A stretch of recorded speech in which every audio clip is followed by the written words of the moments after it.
ये जी हम तो रउआ के नु लइका समझत रहे, लेकिन रउआ तो भीतरे सियान बनी जी।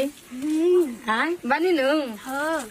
अच्छा सुने, हमरा से प्यार करम नु। हाँ एक बात सुन, आ जौन जौन मांगम आ जौन जौन लिया के देम नु। हाँ 32 और 36 बुझाला नु, और लिपस्टिक के सिंदूर बुझाला नु, देहम नु। हाँ ये जी बिया तो कॉल लेने जा, हम तो मानता कि बड़ बनी रोगा से। लेकिन यार माई घर में ढुके दी हन। हाँ ढुके दिहन। आ ना ढुके दिहन त का कोई जाई, ढुके दिहन। चले हम तो विश्वास पर कॉल ले बनी, कोन के घर से बाहर निकल जो तो का करम, तो बाहर चल चले के रोवा कमाई, हम घर में रहम। ठीक बा नु। चली जाए दी रोवा हम खियाई पियाई नु तो रोवा और से आन हो जाई जन्नी। खुश बनी नु हमरे से। हाँ अरे हमारे दिन तक के कहीं। चले ये जी कितना दूर बाजी और घर आवा आइए गई नीरा। ये जी हमके तो बड़ी डर लागता कि माई भगावस मत ना कि कोई गाड़ी और मत देवे लागस बियाह हमर मम्मी गाड़ी ना देली ना। ना ये जी हमरा के बढ़िया से रखियो न। हाँ आ जाए दी रहो बानी नु, हमरा से प्यार करम नु बढ़िया से। हाँ हां ये जी हमरा के मारम मुरम ना नु। ना चले हम बानी नु रवा के पूरा खियाई पियाई टाइम से कि रवा सियान हो जाए जन्नी। मांगू दे हम देव देव न हमरा के ता हम ठीक है आदमी से बियाह कइले बनी, माना ही जाने वाला से ना। हमरा पर रउआ पर पूरा विश्वास बाजी कि रउआ हमरा के मानम जानम, बहुत सारा प्यार करम जान जाए। लेकिन अभी बाहर ना जाए दे ना जाए में। चले पता ना अभी कितना दूर बारा उ घर। आइए हाय है।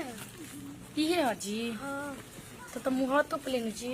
हाँ हैं चल। अरे कहाँ बड़े गोपीचंद के माई, अरे गोपीचंद का माई सुना तारू। का चिल्लात रहता नहीं भर दिन जी। अरे है नहीं आवो ना तारा भी नहीं को कॉल नहीं खेला हाथ तो का करो तारू घरवा में का करता नु नतिया कने कहा गोल बाबी ले आइल ना। अरे किनियो खेले खाए गई होई और दा खाए गोल होई भर दिन देखन जब पढ़े के विदा करत तो पढ़ाई में मन नहीं खिलता, भर दिन खेलाई खे जैसे ने बाप वैसे ने बेटा। अरे बाप के कहाँ मिला हो तारू बेटा में हो, काहे ने मिलाई हम जी। खराब बनी का नहीं। औ खराब बता लइका बा बस में पीपर में फुटेला बासे फुटेला ठीक ना। अरे तो तहरे न गाले जन्म, ला छानिया मैं सिखले बा लइका। अरे तो तहरे न जन्मावल औरी काम जन्मावला त का हो और ना तार बुझाई वही घर दे दे लोगरा के जहर चाहे नरे की दब दे मर जा देखी का कहता नी जी। तब का और मोह होता लइका वो के तो नतिया के सुबह ही से निकाल पे खइले मेहरारू देखा नहीं बाकी तारा नहीं ना। देख ली चश्मा लगा के। मेहरारू हो कि तू पड़ा का हो। अरे हो बेटा हुआ का हालत सुना तो कहाँ मिलता है देखा तो।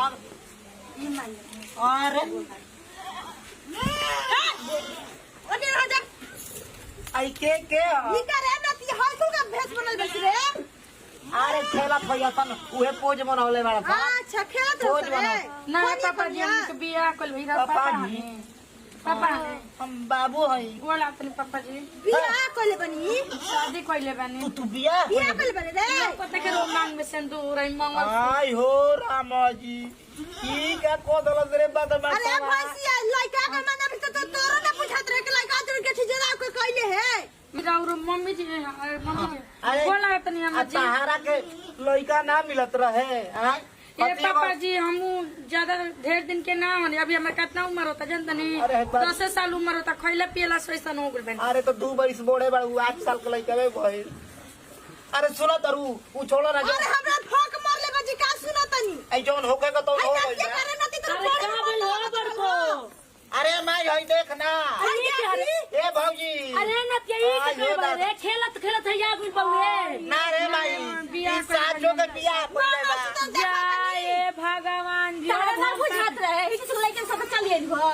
हां तब मरद ना मिले दूसरा गाड़ी एकदम नहर के खेले खाई के फूल उठा ले चल दे। ए माई जो ठीक बा छोड़ ना जो ना समझ भइल हमर नात तो बड़ा बढ़िया काम कइले बा। हतरा नातिन पुतो हम अपने जिंदे भर में देख लेबे तो लइका जी के मारी नात निमन काम कइले बा तो हाथी चुकी बा। पहले बतिया सोचत रही तो कहिया हमरा नात बियाह कर सपने में देखत जवान है तो नहीं बूढ़ हो जाए हमर बाबू कितना बढ़िया कन्या लेलबो अरे हमर सूगी ए माई छोटा लड़का नहीं के तो हम तले तो मान देख रे कोरा में करा के दादी तक जूस डाल दो अरे ना देख कहत रे हां देख करिए मार ना ना माई मने ये है सब सिखा दिल है कि कैसे कैसे का कल जो स्वागत मना भइले का कहले कहत चुकी त लाज निखे लगत तो हमार मरद अंत मनाइम ना यार अरे राजी लिया लिया अरे लिया ना रे छतिया कुल्ला क्या ठंगा ले ले डोरा में खाली जगह काहे से देख चल लिया कनिया गाड़ी चले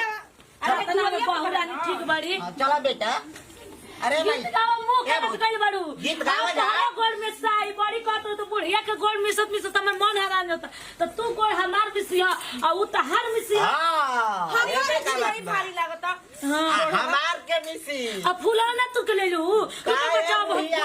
लिया तनी तू अपने खाली गोड़ा दे के लगवाइबे रान पत्तो ही उतरल बाड़ी वो तो कत नतिया के ब्रह्मा के परी काहे के मार देबू हो दादी इतना खुश बड़ी उनकर मार लुटाओ तड़ी अंधन अरे हमर बचावा भो हाय हो दादा हमर नात बियाह को केल ना लुटाइब हाय देखिए तो अभी कैसे कितना खर्चा करब अपने नात के स्थिति मनाइन त अभी बनती बहु भोज करम नाती को बदनामी होई त कतरे खुश हो खबू तू खोला काहे माई पलकी के बढ़िया मनिया बहरी हो तनिए सानी उरे रे बबुआ परिची लीला रहो तनिए सानी रे बबुआ परिची पैसे में खोलिया माँ पलकी के वरिया हो मोरा जागे आगे वाला रला बारी ससुर जी के दियावा हो मोरा जागे ए बचिया सब कोई जला न तू पतोही के हां मोरा जागे वाला रला बारी ससुर जी के लाओ बचाओ पल तू भोला बबुआ पलकी के केवड़िया मंगिया बहोरी हो मोरा जागे वाला बारी ससुर जी के दियावा मोरा जागे वाला रला बारी ससुर जी के दियावा मोरा जागे वाला रला बारी ससुर जी के दिया चलो हो गई ना इनके साल बाजार के कली कली ऐसे ना जो दौरा पर दौरा जाई ना हम नात रुक जेबे तो बबुआ लिया तनी बच्चा हमार रुक घर बिगाड़ दी अरे करे का सवारी भगा ना दे सीधे चल जा सवारी में ई लइका बा के भीतर पाठा बारे अरे रुको बड़ी कमर में दर्द हो जाता है अरे बच्चा हमर ला कतना भारी भारी तो हरे खातिर टिकट रखले बन खरीद के डाला जदे कौन गीतिया गावला माई रहू गाली गाली डोली चढ़ के आइलू तार चला कनिया काचो न लाउलू तार चलो घूमत रहलू चवन गोदी बबुआ गोदी आइलू तार चला कनिया काचो न लाउलू कले से के गोदी डोली चढ़ के आइलू तार चला कनिया काचो घूमत रहलू मिथुन गोदी सिथुन गोदी आइलू तार चला कनिया काचो न आइलू तार चला घूमत रहलू गुंजन गोदी डोली चढ़ के आइलू चल जा इधर है ले जा घर में चल जा जा आज ये इनको जा जा खीरा पूरी जन बना के हो बना के धारावा तो तू ये गो भाई रही हसन कहावा तब बेटा पतो जकरा जरा ना तू सुतेगा दलानी में दुआर पर ठीक ना घर में कसरा भुला जाई छोड़ दी अच्छा चलो ठीक है भाई वो घर में ओपन के सुतिया सन हम खरियाने चाहे दुआरी पे तू हाँ तो दुआर पे सुतम एक घर में हम सुतम अच्छा चलो तो कबो वही में हमनों को समय दी है समय दी हां कहते ना कि एगो जातिया ना छोड़ पतो ही आज भी तो चल, बड़ा चुपचाप समय दी है कले बनी चल, आब। चल आवा कले बनी